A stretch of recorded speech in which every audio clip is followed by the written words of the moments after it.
tudo bem? Estamos aqui com a nossa escola bíblica online e nós estamos na nossa lição agora de número 7 da nossa revista. O título da revista da lição é Uma Igreja Responsável. E o texto que nós vamos ler se encontra em 1 Coríntios capítulo 16. É o último capítulo da primeira carta de Paulo aos Coríntios. Então, eu convido você a abrir sua Bíblia aí, ou no seu computador, ou no seu celular, como você quiser, para a gente ler o texto de 1 Coríntios, capítulo 16. O texto é longo, de 1 a 24. Vamos ver aqui se a gente vai conseguir completar o estudo dessa lição somente numa aula, tá bom? Diz assim o texto de 1 Coríntios, capítulo 16. Quanto à coleta para os santos, fazei vós também como ordenei às igrejas da Galácia. No primeiro dia da semana, cada um de vós ponha de parte em casa, conforme a sua prosperidade, e vá juntando para que se não façam coletas quando eu for. E quando tiver chegado, enviarei com cartas para levarem as vossas dádivas a Jerusalém àqueles que aprovardes. Se convier que eu também vá, eles irão comigo. Irei ter convosco por ocasião da minha passagem pela Macedônia, porque devo percorrer a Macedônia. E bem pode ser que convosco me demore ou mesmo passe o inverno, para que me encaminheis nas viagens que eu tenha de fazer. Porque não quero agora ver-vos apenas de passagem, pois espero permanecer convosco algum tempo, se o Senhor permitir. Ficarei, porém, em Éfeso até o Pentecostes, porque uma porta grande e oportuna para o trabalho se me abriu e há muitos adversários. Se Timóteo for, vede que esteja sem receio entre vós, porque trabalha na obra do Senhor, como também eu. Ninguém, pois, o despreze, mas encaminhai-o em paz, para que venha ter comigo, visto que o espero com os irmãos.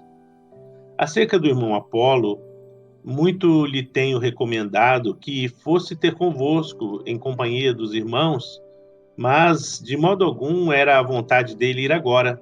Irá, porém, quando se lhe deparar boa oportunidade. Sede vigilantes, permanecei firmes na fé, portai-vos varonilmente, fortalecei-vos.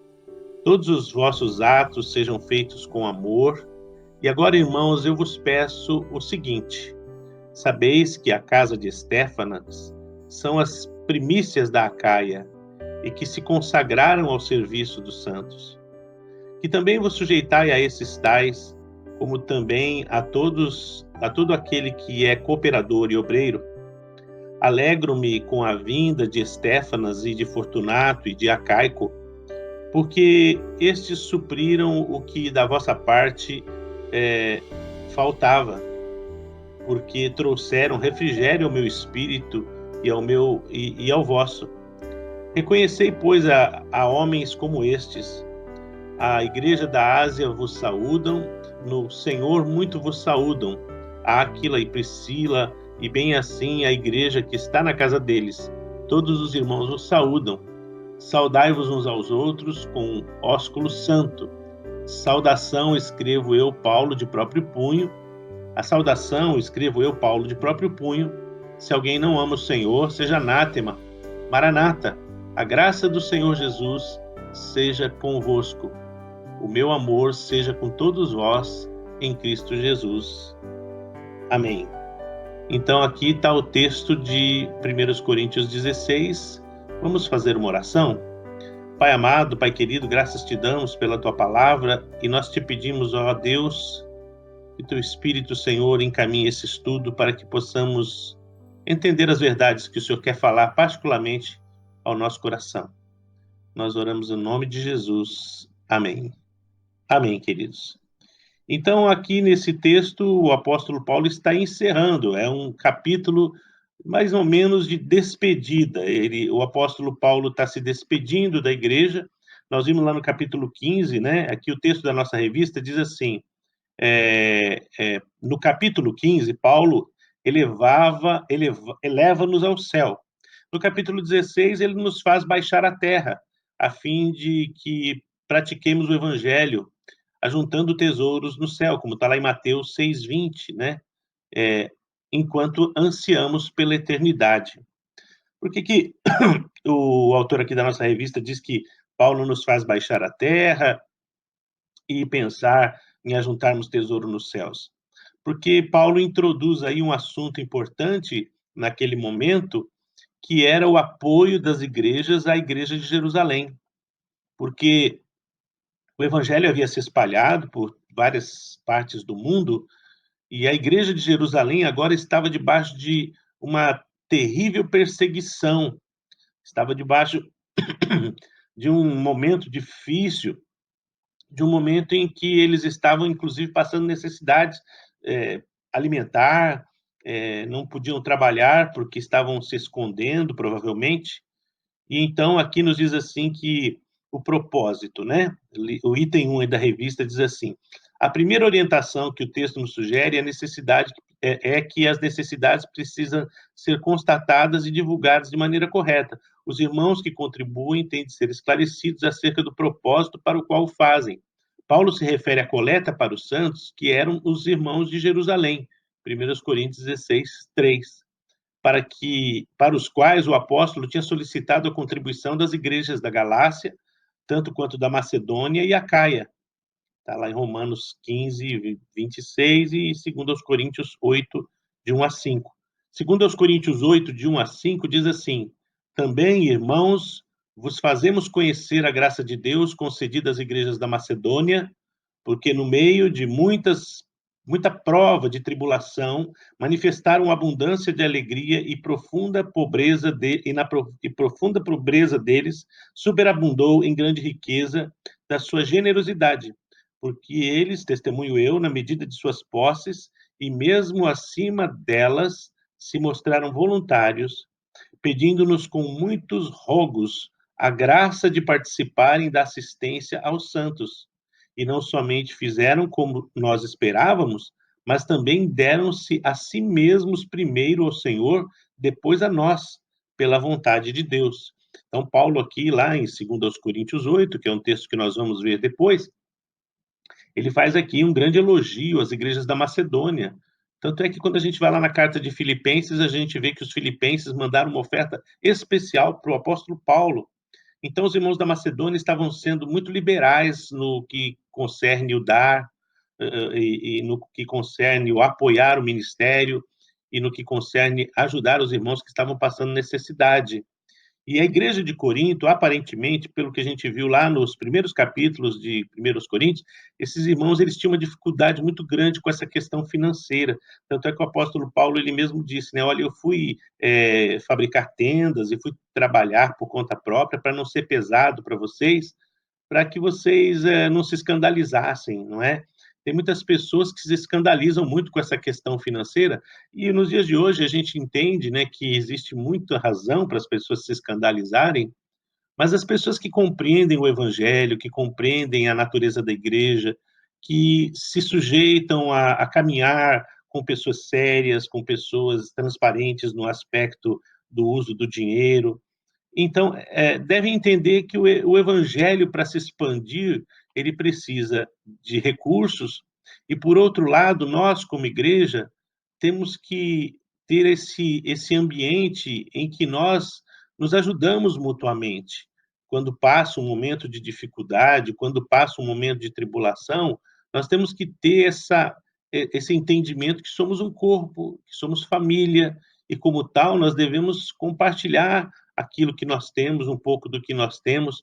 Eu estava lendo aqui, 2 Coríntios, capítulo 8, depois, se você quiser, dê uma olhadinha lá, mas eu acho interessante que o apóstolo Paulo ele faz um paralelo assim sobre a abundância e a falta, né? E ele diz assim: é importante que vocês não sejam tão generosos que acabem ficando sem nada. Ele diz: Nem eles devem ser pesados a vocês, e nem eles devem passar fome, vocês tendo muito. O que acontece às vezes é isso, há os irmãos que têm muito, que podem compartilhar, mas não dão nada. E ao passo que aquelas pessoas que estão ali passando necessidade fazem parte do corpo de Cristo.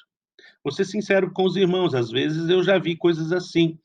É, uma pessoa passando uma necessidade, eu como pastor saio correndo atrás de ajuda, de recursos para poder ajudar aquela necessidade daquela pessoa, e às vezes eu vou encontrar apoios justamente das pessoas que têm necessidades tão grandes quanto aquelas. Parece que quem passa necessidade tem mais, como eu posso dizer, sensibilidade para com aquele que está passando por um momento difícil, do que às vezes quem não passa dificuldade ou nunca passou por dificuldade e não se sente sensibilizado com a necessidade do outro, mesmo tendo condição plena de ajudar, às vezes até sem que lhe falte, sem que aquilo lhe pese.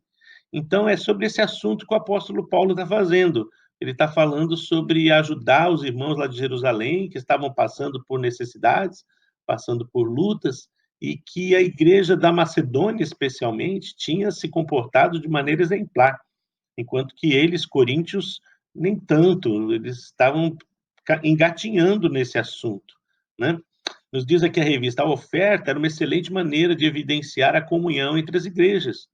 Nunca devemos esquecer que o serviço social, a diaconia, aliás, essa palavra diaconia, ela vem justamente desse aspecto da ajuda mútua, da ajuda às viúvas, da ajuda aos pobres, porque os apóstolos tinham muitos pedidos de doação, pessoas pedindo ajuda, e eles estavam com dificuldade de fazer o ensino da palavra, então nomearam homens capazes, homens dignos ali, dentre os irmãos da igreja, e chamaram eles de diáconos, que essa palavra diácono, ela é uma palavra que significa aquele que serve, né? Então, o diácono, então, é aquele que serve, é aquele que está necessitado, é aquele que socorre, é aquele que faz esse trabalho da assistência social na igreja. Esse é o papel original do diaconato.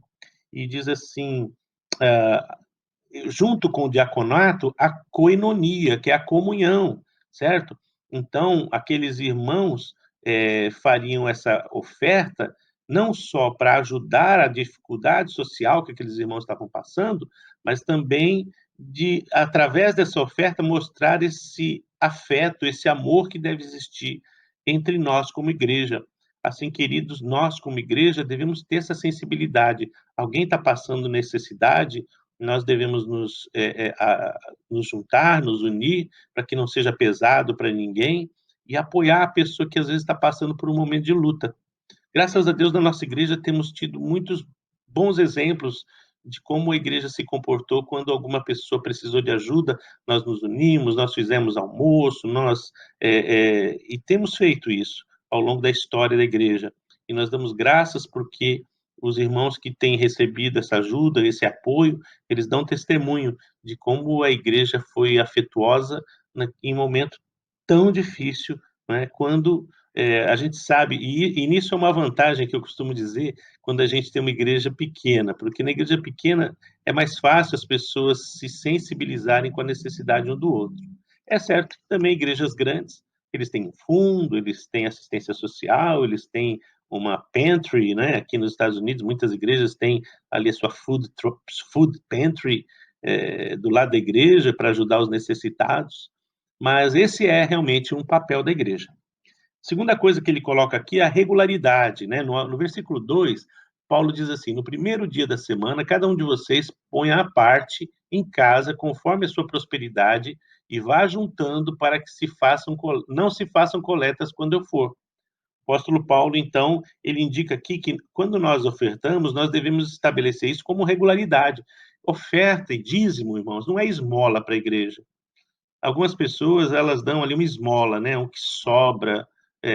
Esmola é aquela coisa assim, é o feijão que sobrou na lata, é o arroz que ninguém comeu. Isso é esmola.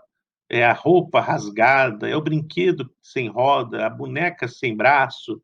Isso, queridos, é esmola, isso é aquilo que não serviu para mim, então eu dou para quem é pobre. E Paulo está dizendo aqui que não, no serviço do Senhor nós devemos dar primícias, primícias é o que vem primeiro, nós oferecemos o que é melhor, não o que sobra, o que é lixo, a ovelha manca, a ovelha que está doente, não, é a melhor ovelha que se oferece na obra de Deus. Assim, Paulo fala no primeiro dia da semana, ou seja, que era o domingo, provavelmente, e que era provavelmente o dia que a igreja se reunia, ele diz, vocês peguem, separem uma oferta, isso aqui não era oferta para a igreja de Corinto, não era o dízimo para a igreja de Corinto, porque a Bíblia fala de coisas diferentes, né? Quando fala lá em Malaquias, vós a mim me roubais, vós a nação toda, e perguntais, em que te roubamos?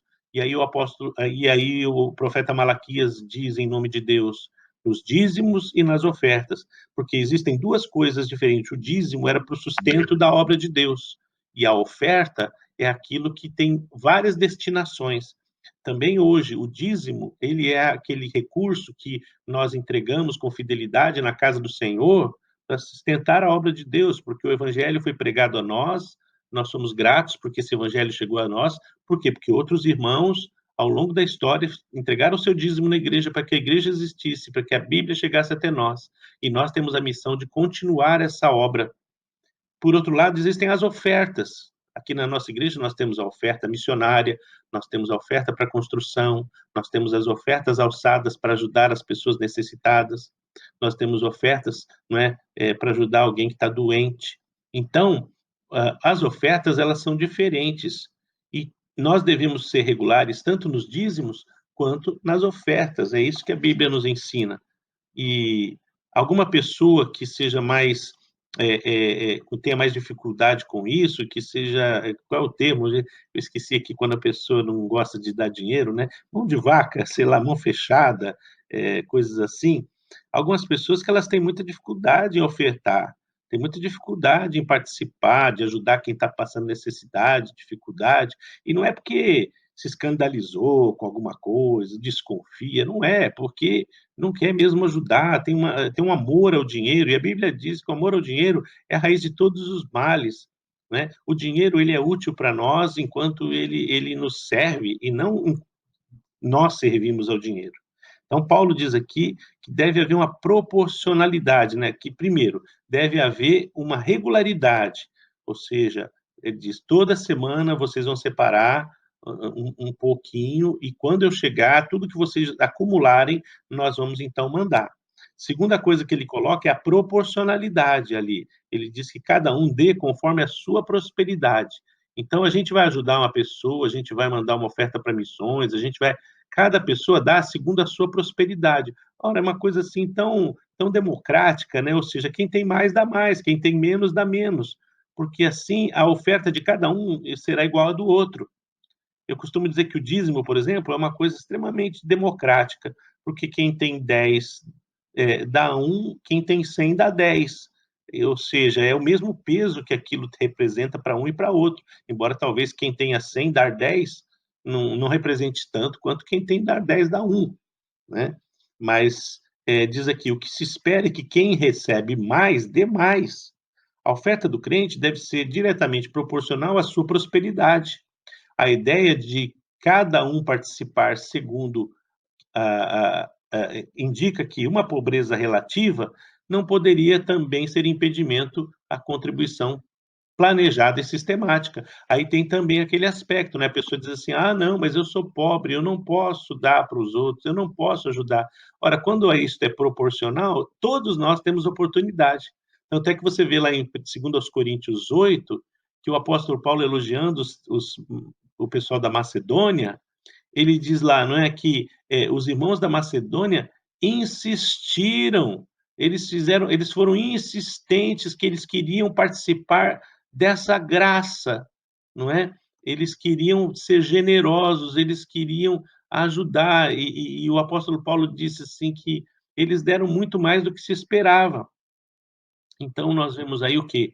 Essa generosidade. Então a primeira coisa deve ser a regularidade. Nós devemos ofertar ao Senhor com regularidade, para que a obra do Senhor continue. Nós devemos ajudar as pessoas com regularidade, porque assim nós vamos ter esse hábito, esse costume, esse amor ao próximo. Segunda coisa, a proporcionalidade. Cada um dá segundo a sua capacidade. Se o irmão tem muito mais, ajude mais. Se o irmão tem menos, ajude com menos, certo? Eu lembro quando eu era criança, a minha mãe era uma mulher muito generosa e nós éramos pobres, nós não tínhamos muito. Meu pai havia falecido, minha mãe tinha que trabalhar numa avícola, ela, ela trabalhava lá, não é, matando os frangos lá, degolando frango na avícola, e a gente vivia com muita humildade, mas eu lembro que a minha mãe, ela nunca mandava uma pessoa embora com fome. Se um mendigo aparecesse na porta, minha mãe tinha até o prato, os talheres dos homeless, das pessoas que vinham na porta. E quando vinha alguém na porta e falava: "A senhora tem alguma coisa para me dar?", a minha mãe perguntava: "Você já comeu hoje?". A pessoa às vezes dizia: "Não". Ela ia lá, esquentava a comida e dava a mesma comida que a gente tinha na nossa mesa, a minha mãe dava um prato cheio de comida, dava para aquela pessoa, dava para ela uma água, não é, deixava a pessoa sentar ali numa sombra na nossa varanda e comer. E, às vezes, porque dinheiro mesmo a gente não tinha para dar, mas eu lembro que quando vinha uma pessoa e pedia comida, porque a família estava passando necessidade, a minha mãe dividia o feijão que tinha, o arroz que tinha, ela ia lá, dividia um pouquinho, botava cada um pouco num saco, no outro saco, e dividia o que tinha com aquela pessoa que nada tinha. Então, eu cresci vendo a minha mãe, da sua pobreza, ajudando quem precisava mais do que ela, e pela sua misericórdia, Deus nunca permitiu que faltasse comida na nossa mesa, porque a minha mãe, da sua generosidade, eu tenho certeza que Deus a recompensava, mesmo ela não sendo uma mulher crente, ela era temente a Deus, mas não era crente. Então isso demonstra o quê? Que ela dava da sua proporcionalidade, ela dava o que ela tinha, ela não tinha dinheiro para dar para aquela pessoa, mas ela tinha um pouco de comida para dividir. Eh, o item 4 diz assim: responsabilidade, os versos 3 e 4. Diz assim: "E quando tiver chegado, enviarei com cartas para levarem as vossas dádivas a Jerusalém, aqueles que vocês aprovarem". Então, Paulo deixa aqui bem claro que ele não iria lá forçar os irmãos, eles deveriam ter a responsabilidade de administrar aquela oferta e indicar para aqueles portadores que iriam a Jerusalém, para quem que aquela oferta ia ser entregue. Paulo diz assim, olha, Paulo não tinha nenhuma intenção de tocar no dinheiro que fosse levantado para Jerusalém, diferente, né, dos chamados apóstolos de hoje, aí, essas pessoas gananciosas que vivem na riqueza, que vivem uma vida opulenta com o dinheiro das igrejas, com o dinheiro dos irmãos, enquanto a igreja não faz missões, enquanto a igreja não ajuda os pobres, nada disso, mas o apóstolo lá, né, o líder, vive uma vida de opulência. Paulo aqui diz: "Não, eu não vou tocar nesse dinheiro. O que vocês separarem vai ser enviado integralmente para a igreja de Jerusalém, e vocês é que vão dizer para quem essas ofertas vão ser entregues".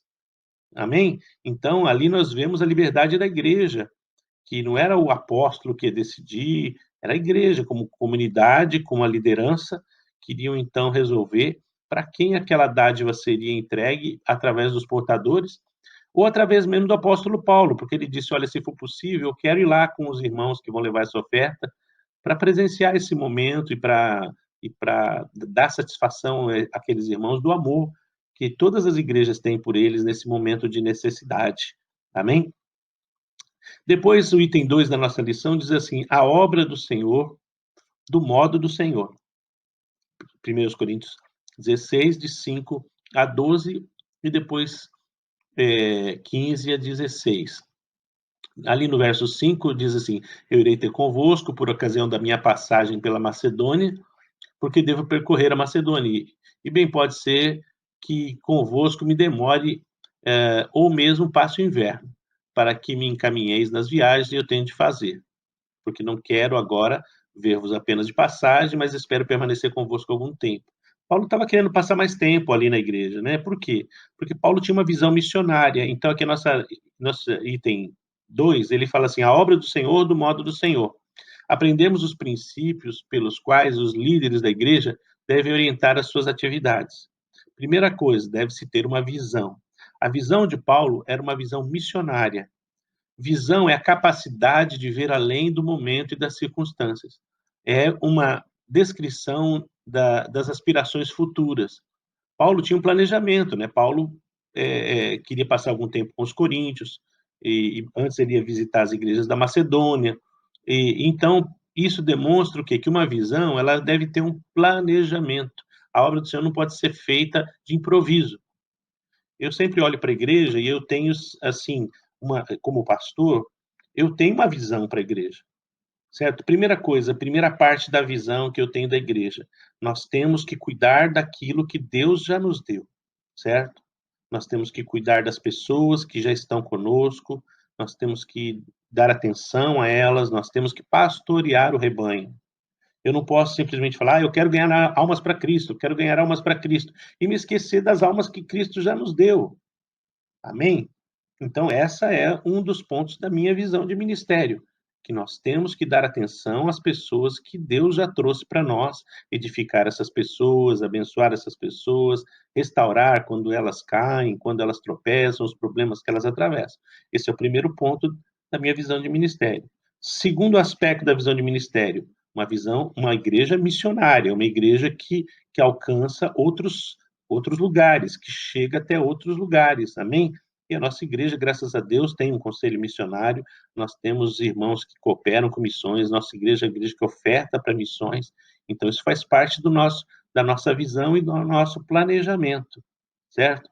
O terceiro aspecto, então, é a gente expandir a nossa igreja, porque se nós queremos fazer missões e se nós queremos manter aquilo que Deus tem nos dado, é necessário a gente expandir a igreja.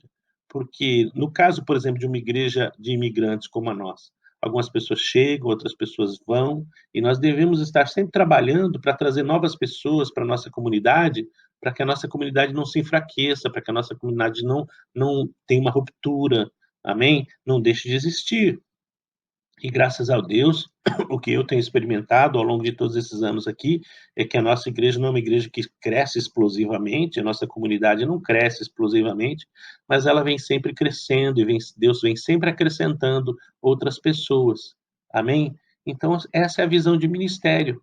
Nós temos sonhos, o sonho de construir um templo, por exemplo, para abrigar mais gente, para termos mais estrutura, para fazer outras coisas, até mesmo para alcançar outras etnias aqui da nossa cidade. Então, temos que ir passo a passo, é isso que Paulo está fazendo. Passo a passo, ele está planejando o que ele vai fazer. Inclusive, ele diz: olha, espero passar o inverno com vocês. Segunda coisa é que deve haver flexibilidade. Verso 6 diz assim: e bem pode ser que convosco me demore o mesmo passo o inverno para que encaminheis nas minhas viagens que eu tenho que fazer. Então, Paulo está aqui supondo que talvez ele precise flexibilizar o seu plano, né, o seu planejamento. E nisso nós, como igreja, devemos ter essa consciência que nem sempre as coisas vão acontecer exatamente como nós planejamos, e por isso nós vamos ter que ter certa flexibilidade. É o que está acontecendo agora. Quem de nós, no ano passado, quando sentou para fazer o calendário da igreja, o planejamento da igreja, imaginou que nós iríamos ter uma pandemia, uma epidemia, as pessoas iam ter que ficar em casa, nós íamos ter que fazer cultos online, escola com vídeo, nada disso estava no nosso plano, mas tudo isso aconteceu numa maneira bem rápida e nós tivemos então que nos estruturar, estamos ainda nos estruturando, aprendendo como lidar com isso, como fazer essa coisa e hoje mesmo, né, eu mandei um questionário para os irmãos, tipo assim, conseguir ter um backup, é backup que fala, não, um feedback, ter um feedback dos irmãos, quantas pessoas estão realmente assistindo os cultos online, porque esses dias no grupo de pastores alguém passou lá que as pessoas passaram a assistir os cultos online e agora estão abandonando os cultos online em muitas igrejas, certo? Estão indo ver o culto online de igrejas maiores, ou seja, que a coisa virou como um show, um espetáculo. Então, eu como pastor, eu falei, deixa eu fazer uma pesquisa aqui entre a minha igreja, entre o nosso rebanho. E eu fiquei surpreso, graças a Deus, de ver que até agora que eu tive o retorno das pessoas que me mandaram joinha e tal, que nós temos pelo menos 100 pessoas todos os domingos assistindo o culto ao vivo, online, outros assistem um pouco depois, pessoas que trabalham. Além disso, nós temos já, né, presencialmente, mais de 30 pessoas nesse domingo, então vamos ter até um pouquinho mais de 30, obedecendo o distanciamento social, e aí, então, alcança o número de membros que nós sempre temos aos domingos, até mais, porque estamos alcançando pessoas no Brasil, em outros lugares. Então, quer dizer que, graças a Deus, essa flexibilidade não enfraqueceu nossa igreja. Nós continuamos caminhando com a mesma estrutura, com a mesma força, alcançando as mesmas pessoas e indo até mais além. Então, de certa maneira, parece que a igreja está vazia, mas a igreja todo domingo está mais cheia do que nunca. As quartas-feiras tem bem mais gente sintonizada, ouvindo a pregação do que tinha antes. Então, eu posso dizer para vocês que, nesse momento, a igreja cresceu, a igreja foi mais além do que estava indo. Então, nós precisamos ter essa flexibilidade, amém? Isso para a nossa vida pessoal. Às vezes a gente é muito rigoroso, muito rígido com o nosso planejamento, principalmente aqui nos Estados Unidos, que as pessoas querem ser muito rigorosas, muito rígidas, com horários, com tudo. Isso tem seu benefício, isso tem a sua, como podemos dizer, eh, sua característica positiva, sim, inclusive quanto à cultura americana, que é diferente da brasileira, mas nós temos que ter essa flexibilidade para lidar com as situações. Flexibilidade para lidar com os filhos. Quando a gente tem filhos, a gente faz um planejamento. Vai ser assim, meus filhos vão ser desse jeito, e eu vou ensinar desse jeito. E eu sempre brinco com quem tem criança pequena, né? E a pessoa vai se enganando que ela está fazendo tudo certinho e que vai ser do jeitinho que ela planejou. Mas essas crianças, elas crescem, elas se tornam adolescentes e depois se tornam jovens, chegam à idade adulta, e aí nós vamos descobrir que eles vão tomar suas próprias decisões, eles vão escolher seus próprios caminhos e vão ter suas próprias opiniões, que muitas vezes não serão as nossas. E nós vamos ter então que encontrar um caminho para continuar vivendo feliz, para continuar cultivando o amor pelos nossos filhos, pela nossa família, mesmo não sendo do jeito que nós planejamos. É possível, é possível ser feliz, é possível, eh, alcançar o equilíbrio, mesmo quando as coisas não são exatamente como a gente planejou.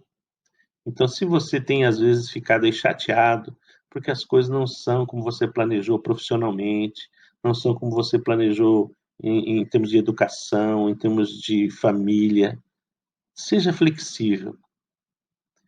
Uma vez eu estava conversando com um amigo, ele estava sendo muito duro com o filho dele. E eu disse para ele assim: escuta, quando você tinha a idade dele, você gostava que as pessoas fossem tão duras assim quanto você está sendo com ele? Ele disse: não, mas meus pais foram duros comigo. E eu perguntei: e adiantou? Ele disse: não. Eu falei: então, quem sabe se você for um pouco mais flexível, se você for menos duro, você possa chegar a um resultado melhor. Amém? Então, é isso que o apóstolo Paulo está falando ali, de certa maneira, nas entrelinhas, que a gente tem que também ser flexível de acordo com as situações que vão acontecendo. Amém? Nesse aspecto também eu vejo a questão teológica. Às vezes muitos de nós somos rígidos no nosso posicionamento teológico e tal, e achamos que a igreja tem que ser daquele jeito que nós conhecemos, da forma, mas a igreja, você vê, a igreja é dinâmica, ela vai, ao longo da história ela mudou muitas vezes e vai continuar mudando. Musicalidade muda, e não estou dizendo que tudo é certo ou que tudo é errado, não. Nós temos que nos adaptar, temos que acompanhar sermos flexíveis sem perder o nosso conteúdo. Amém? Sem perder a nossa firmeza, mas nós devemos ter certa mobilidade. É isso, a palavra é essa, certo? Outro ponto que ele coloca aqui, terceiro, é profundidade. Fazer a obra do Senhor do modo do Senhor. exige que completemos a obra que estamos fazendo.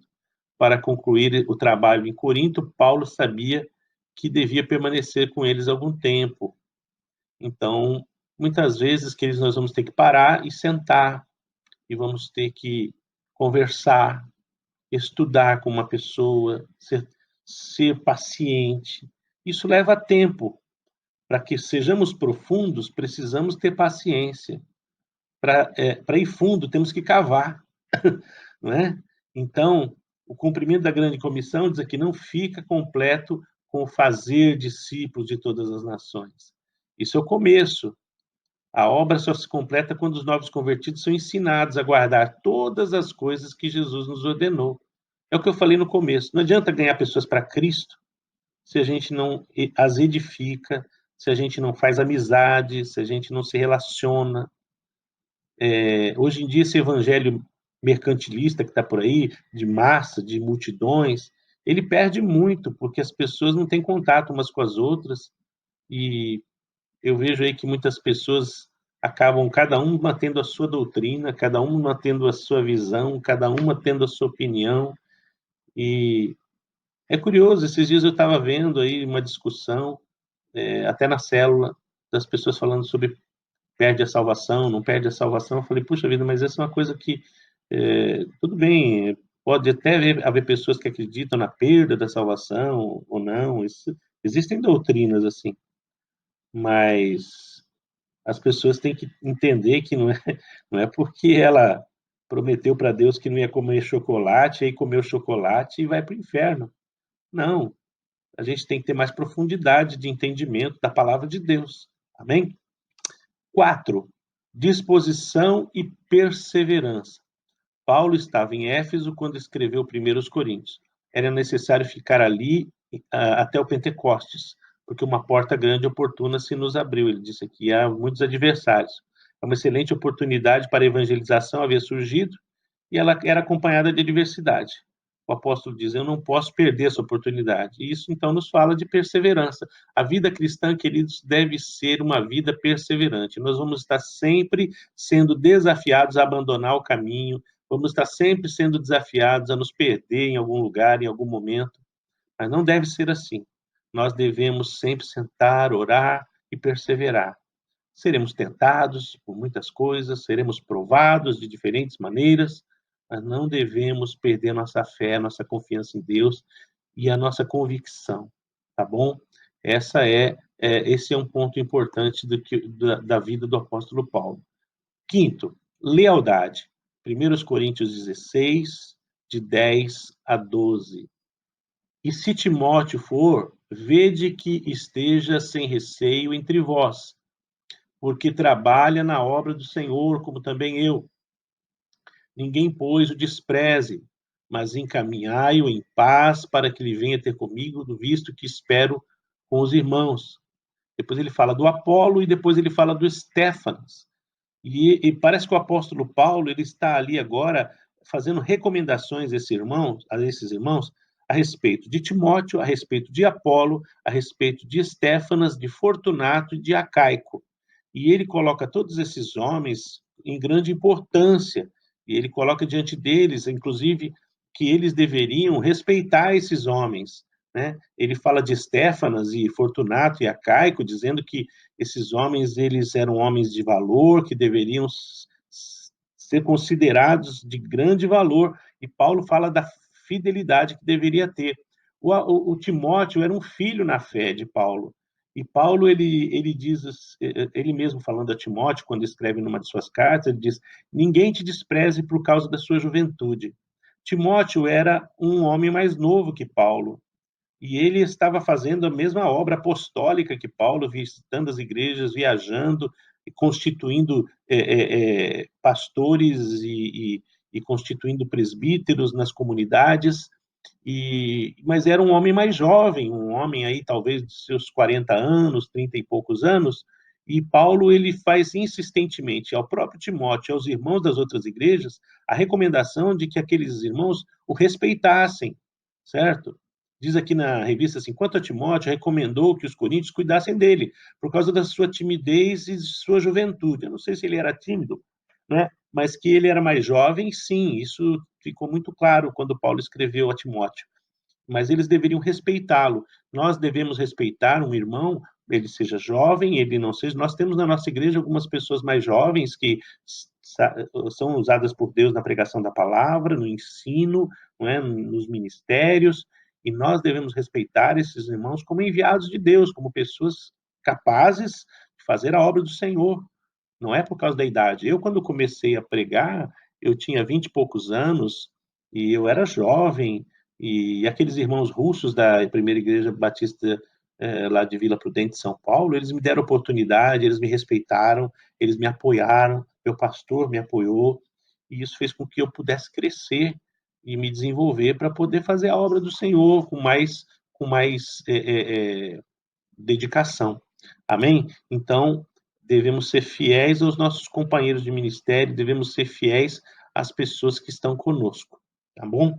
Ele fala do Apolo, o Apolo foi alguém que cooperou no começo da igreja de Corinto, e o Apolo não podia ir, e nós vemos depois que ele fala também do Estéfanas, não é? Ele diz acerca da família de Estéfanas, os primeiros frutos do evangelho em Corinto, o apóstolo dirige um elogio, membros daquela família eram exemplo do que os cristãos devem ser, porque se consagraram ao serviço do Senhor. Então a gente vê que o pessoal da família de Estéfanas, eles eram ali um esteio daquela igreja, eram pessoas dedicadas, e por essa razão as pessoas deveriam se sujeitar à liderança deles, porque eles eram obreiros de valor, né?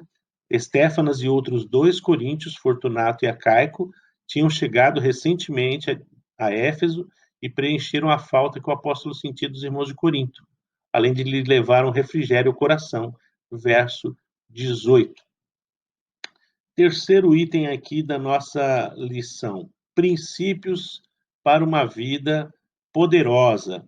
Então, aqui o apóstolo Paulo ele coloca que existem alguns princípios muito importantes para vivermos uma vida no Espírito, uma vida segundo a vontade de Deus, que está lá nos versículos 13 e em diante. Primeira coisa, que eles fossem vigilantes, não é? Vigilante significa estar alerta. Por quê? Porque existem muitos inimigos tentando nos tirar da presença de Deus. Segunda coisa, ficarem firmes na fé. Os coríntios, como muitos dos efésios, se deixaram levar por alguns ventos de doutrina, Efésios 4:14. E é isso que acontece nos dias de hoje. A gente não pode se deixar levar por todo vento de doutrina, nova pregação que aparece aí, pessoal que vem inventando um monte de coisas. Nós devemos ter firmeza na fé. Terceira coisa, eles deveriam ter varonilidade, que é o mesmo que ser adulto, não ser mais criança.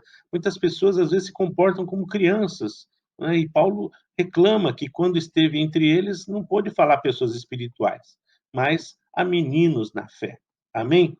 Então, a gente vai ficando por aqui. O restante aqui da lição, eu peço que os irmãos leiam a revista, e a gente vai parar por aqui, entendendo que Paulo encerra, então, esta carta, né, deixando esses desafios para os irmãos ali, deixando esses elogios àqueles crentes que estavam ali, manda saudações de Priscila e Áquila, que foram também os fundadores da igreja, que não estavam mais lá, já tinham recomeçado uma nova igreja, e mandavam abraços dos irmãos Priscila e Áquila e de toda a família. E Paulo, então, encerra com uma saudação, dizendo que a graça do Senhor Jesus Cristo seja convosco, e que o meu amor seja com todos vós, porque a gente vê, então, aqui da parte do apóstolo, o profundo amor que ele tinha pelas igrejas de Deus, e esse deve ser o coração de todo líder, não é? Esse é o meu coração como pastor, por exemplo. Eu passei por uma congregação da Igreja Presbiteriana em Osasco, lá na Vila Baronesa, e todas as vezes que eu tenho contato com qualquer daqueles irmãos, me vem uma lembrança tão linda ao coração. Também a Vila Prudente, onde a Igreja Vida Nova, e aqui em Austin, onde eu também amo os meus irmãos, que estão aqui cooperando ao meu lado para o serviço do Senhor. Amém? Está encerrando nosso tempo aqui. Que Deus possa abençoar você. Se você ainda não inscreve no nosso canal, se inscreva no canal do YouTube, coloque ali o seu joinha e também ative o sininho para que a gente possa ser lembrado dos novos vídeos. Amém? Uma boa semana a todos. Deus os abençoe. Em nome de Jesus. Amém.